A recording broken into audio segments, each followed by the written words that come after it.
How good is Jayden Reed? Because how good Jayden Reed is, how good Dontavion Wicks is, and how soon they get Christian Watson back, I do think factors into the number of opportunities that they're going to give Matthew Golden from the jump versus, say, down the stretch of the season. The coaching staff doesn't think Jayden Reed's. They think he's a good player. They don't think he's that good based on his playing time. And I dove into this. So, excuse me while I pull out my little notes here. Because I was just pulled out a sheet of paper. I did. Where did that come from? That's Gabe Neitzel's music. I didn't want to bring my laptop, so I was kind of looking into this. So last year, Jayden Reed only played 63.2% of the snaps as a wide receiver, which out of context probably doesn't make a ton of, okay, what does that mean? So I looked at some of the other number 2 wide receivers in the division. Jamison Williams played 79.3% of his snaps. Rome Odunze, 84. Jordan Addison, 81.8. Jayden Reed has never reached any of those numbers that those guys are averaging in a single game. He's never played 80% of the snaps in a single game.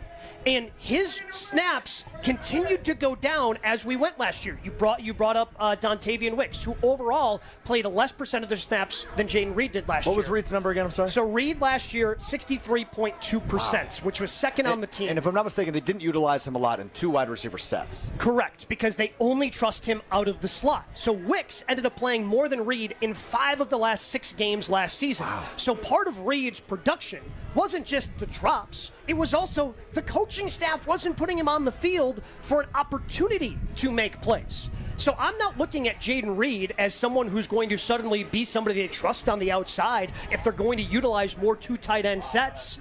I don't think Jayden Reed is somebody that, they like, and they think he can be a gadget player, but the way they used him last year was almost exclusively out of the slot. I think there's one other factor that we have to include in that, and that is he was beat up for most of the season, not as an excuse for his production, but of how they may use him differently. You look at Savion Williams, he's 6'2", he's 220 pounds or whatever he is.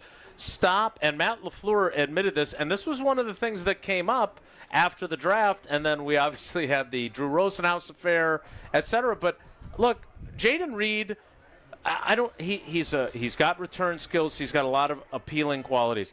Stop running him on jet sweeps and pop passes, because sometimes they work and sometimes he gets absolutely obliterated by a tackler, and then he's walking around with a bad shoulder and a chest injury.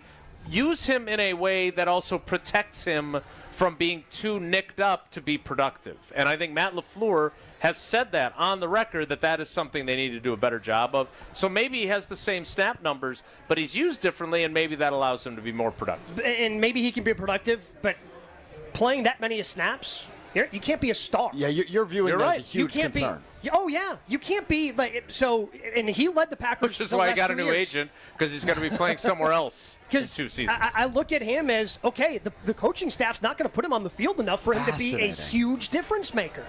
To only play that many snaps, he only played 70 or more % of the snaps in 5 games last year. That's it. And were they, just out of curiosity, I'm curious if that was games they were losing. I would have to go back and look. It's not on his little sheet. It's not on the little sheet. I mean, I see notes about Lucas Van Ness on that sheet, so I don't think this is the only appearance this sheet of paper is making. We've got this for a number of things. It's like the Dead Sea Scrolls. I looked aside. Incredible. Again, that was the number 2 receivers I was comparing him against to the other guys. Not even the number 1 guys. So who played the most snaps? For the Packers at wide receiver, Romeo Doubs, 77%.